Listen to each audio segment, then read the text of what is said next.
So the second test has started between India and Sri Lanka, and it has been a pretty eventful day one for the Indian team as well. We have seen a century, we have seen a half century, we have seen a retired hurt, we have seen a fierce battle between bat and ball, and we have seen some heated altercation between the Indian batters and Sri Lankan bowlers as well. And among the middle of all this has been Yashasvi Jaiswal, India's opener, and Ashita Fernando. Of course, that battle started with a boundary but ended with Ashita Fernando getting the better of Yashasvi Jaiswal, and following which there was a kind of a mini headbutt, heated altercation between Yashasvi Jaiswal and Ashita Fernando, which we will see what the match referee decides to do about that.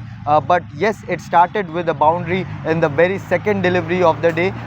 Yashasvi Jaiswal gloriously off driving Ashita Fernando, but in the 17th over, Ashita Fernando got the better of Yashasvi Jaiswal with an absolute peach, which came in, took the edge of Yashasvi Jaiswal and cleaned him up completely. So we will discuss about those particular two deliveries. Second delivery of the day, where Yashasvi Jaiswal just placed his bat and off drive Ashita Fernando for a boundary, following which Ashita Fernando came back and took his wicket and celebrated wildly. Sri Lankans have been pretty chirpy in this day. This is a segment powered by Str8bat, and the Str8bat team has given us some great data around those particular deliveries between Ashita Fernando and Yashasvi Jaiswal. Over to Shamikda to explain what happened in those two deliveries. Yeah, Shubhan, even though the first boundary, the very second ball of the match, that still had a backstory, because the very first ball of the match was a Yorker. Yes.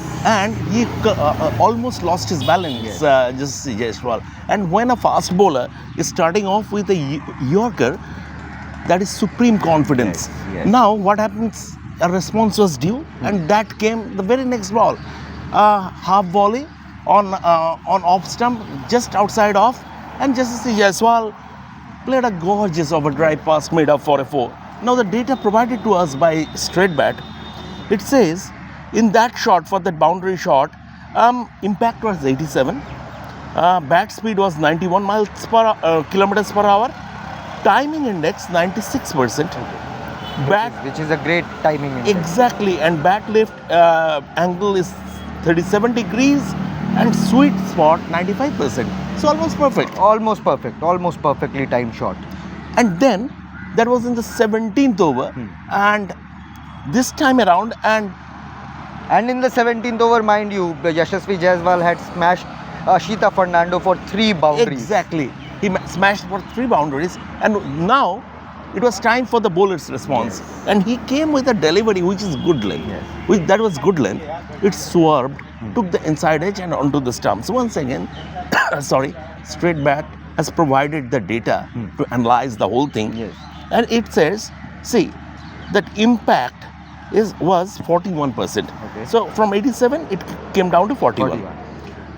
The bat speed is sort of 66 kilometers per hour, which means once again it slowed down, and it came not from behind, from the side.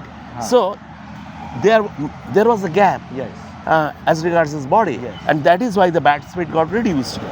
Here the timing index, once again, it fell to 62%. Okay. So from 96% to 62%. And it took a slight edge as well. Exactly. Here, bigger backlift, 40 degrees backlift, but sweet spot reduced to 18% only. Obviously, as you said, it was an inside edge.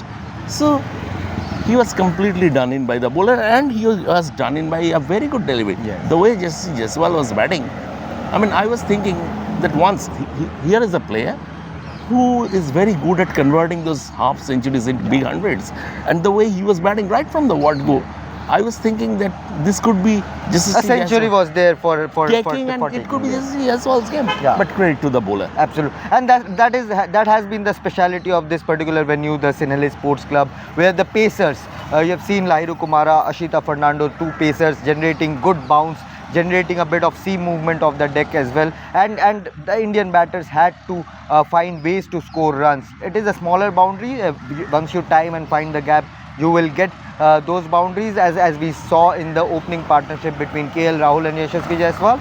But at the same time, the pacers, if you just lose your concentration for even a microsecond, the pacers will come into the game, and that's what happened exactly here. Exactly, and also some more details have been provided to us by Str8bat, and it says in the first over, Jaiswal played a clean straight drive to an in-swinging ball. His bat face was straight, and the bat path came from behind the line of the ball, and it was a committed shot. Yes. Now come to his dismissal. The bowler bowled a similar in-swinger, Okay. but this time it was a good length ball. Yes. Obviously, an half volley, a good length. Yes, it's different. That once again it increases the degree of difficulty for a batsman, and a good length ball is a good delivery Good, also. Jaiswal's bat came from outside. That what I was talking. Came from outside and almost cut across rather than coming from behind the line of the ball. It was an inside edge, and he got bowled. Yeah. Now, some interesting data. Str8bat data of elite players shows that shots that suddenly change direction, more than 10-degree change, in the last 50 milliseconds before impact is a red flag. It's a red flag. When this happens, the percentage change of it being a missed shot increases from 18% to 35%, and chance of it being middled reduces from 81% to 63%. That's a huge dip. And that says a lot about where Yashasvi Jaiswal might have just technically lost this battle with Ashita Fernando. Having said that, he played some gorgeous shot, but as we both said, the century was there for the taking. Not only for Yashasvi Jaiswal, but for KL Rahul also. That was a very unlike KL Rahul shot which he played and got out, necked it to the keeper. Shubman Gill also was looking very good. Scored a 50 but could not convert it big. So for Indian batters, apart from Devdutt Padikkal, I think everyone would be ruining their chances. Dravidesk. Yeah, who is Dravidesk? Absolutely, and we might talk about Devdutt Padikkal on day 2 if we get some data from Str8bat, which we will get because this was another innings from Devdutt Padikkal, his second Test century, which we need to decode, and let's see what course correction or what bat changes or the swing changes he has made from the first Test to here in Colombo in the second Test. But having said that, today's talking point, despite the centuries, despite the injuries, was the battle between Ashita Fernando and Yashasvi Jaiswal, which ended on a slightly heated note, and all the eyes will be now on the match referee as to what he decides to do about that mini headbutt from Yashasvi Jaiswal to Ashita Fernando. But having said that, this has been a very good day for cricket. No rain interruptions, a good battle between bat and ball, and a fine India batting display, along with some good bowling from the Sri Lankans as well. So let us know your thoughts about this Ashita Fernando versus Yashasvi Jaiswal battle in the comment section below, and thank you Str8bat for providing us with once again with some good data around the battle. Thank you so much for watching, and keep watching Revsportz for more. Thank you. For India's best multi-sports coverage, your platform is one, and that's Revsportz. So like, share, subscribe, and ring that notification bell. I think by now you know that we will be everywhere in different parts of the world and bring you on-ground reportage. As I said, your best multi-sports coverage on Revsportz, your favorite destination.